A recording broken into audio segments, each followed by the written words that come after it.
A man who lies to himself cannot respect himself, and without respect, he cannot love. Fyodor Dostoevsky. You've gotten comfortable with a lie so deep it's become a second skin. The lie that your life was meant to be given away, piece by piece, in the name of love. You've adapted to sacrificing your dreams so she can live hers, and you call that manhood. You've lived it. You know the pain. You've emptied your account, your soul, your future, just to build a throne for someone else while sitting in the cold dust beneath it. You labeled it loyalty. You called it love. But what you really did was abandon yourself and pray she would notice. While you built her life, who built yours? While you saved her from struggle, who saved you from silence? While you funded her comfort, who guarded your soul? You gave and gave and gave. And what did you keep? Nothing. Not your vision, not your mission, not your manhood.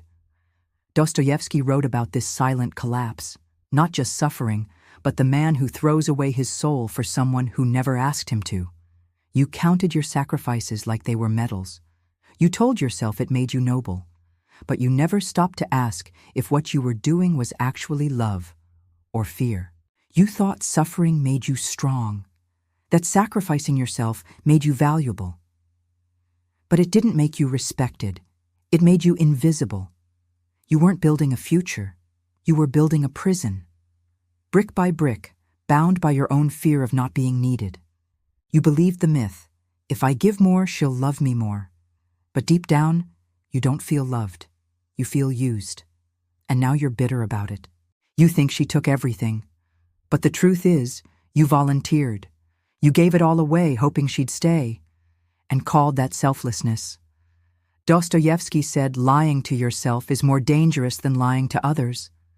And brother, you've lied to yourself for years. You said it was love, but it was approval-seeking. You said it was strength, but it was fear of being alone. You made her happiness your job, her peace your mission, her success your reason to breathe. And in doing so, you forgot how to build your own. Real men don't beg to be seen.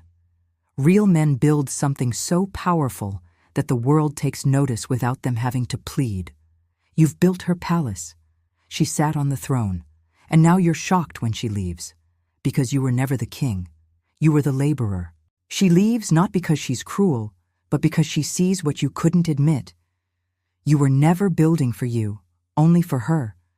And the moment she stops needing you, she stops respecting you. And then she walks, not because she's heartless, but because your whole value was in your usefulness. Look around. The world is full of men who gave everything and ended up with nothing. No home, no respect, no legacy, just regret. Dostoevsky saw the weakness of the man who trades identity for usefulness, the man who masks his emptiness by calling it depth. You've become dangerously close to that man, the one who lives in the shadow of someone else's dream while calling it love. You gave up your vision for convenience, your mission for comfort, your future for her smile. And now you wonder why you wake up angry. You've been lying to yourself for so long, you don't even know who you are without her. You've made her your god, and now you're spiritually bankrupt. She didn't kill your ambition. You did. She didn't erase your identity. You let it fade. She didn't force you to serve. You signed up. And what did you earn? An invisible crown, a quiet resentment, a soul weighed down by a burden that was never yours to carry. You weren't born to serve as someone's emotional insurance plan. You were born to build something that outlasts the people who come and go. Dostoevsky called this spiritual suicide, a slow, socially accepted form of male death, giving your life to someone who never asked for it. You've mistaken slavery for romance. You've called emotional servitude a relationship. But a man who serves from fear can never be respected. And respect matters more than love, because once she loses respect, love follows. And once that's gone, you have nothing. You've been playing a dangerous game, living for someone else's validation, hoping it would fill the hole you refuse to face. You sacrificed your future, hoping to buy love. But all you really bought was distance. and she left the moment she saw you couldn't stand on your own. And here's the part you never wanted to admit. She doesn't owe you anything, not love, not loyalty, not a thank you, because you didn't do it for her. You did it for the little boy inside you who thought being needed made him worthy. You wanted her to see you as irreplaceable. But the truth is, a man who doesn't build for himself is always replaceable. You lost yourself trying to keep her, and now you're just a ghost, haunting a house you built but never lived in. Dostoevsky's warning wasn't about women. It was about men who forget to lead themselves, men who trade purpose for pity. You're not suffering like a man. You're suffering like a slave to your fear, a slave to her approval, a slave to the lie that you're not enough on your own. So here's your wake-up call. If you don't stop now, you'll die a man who made everyone else's life easier while his own disappeared. But it doesn't have to end like that. There's still breath in your lungs. There's still power in your hands.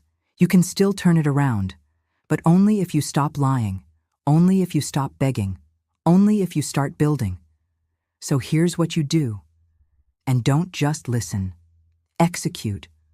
First, kill the savior complex. You are not here to fix broken women. You are not her father, her therapist, or her ATM. You're a man. And your job is not to fund her comfort, but to pursue your mission. Something so bold, she has to rise to be part of it. Second, rebuild your mission. What did you abandon to play the hero? Your body? Your vision? Your calling? Pick it back up. Suffer for something that's yours. Third, confront the emptiness. Sit alone. No phone, no scrolling. Just you and your failures. Because until you face the void, you will always run back to women to escape it. Fourth, earn your respect. Wake up early, lift heavy, keep your word. Not for applause, for you. Because a man who respects himself doesn't chase crumbs. Fifth, redefine what you want from women. Not comfort, not praise, not usefulness. You want a partner, not a purpose. Lastly, protect your energy like your life depends on it. Because it does. Stop bleeding for people who won't bandage you when you fall. Make today the day you stop outsourcing your manhood. The day you stop living for praise. The day you start leading your own damn life. Write it in the comments right now. I choose to build myself first. Let the world know you're done playing the fool. Hit like. Share this with the men who are still asleep.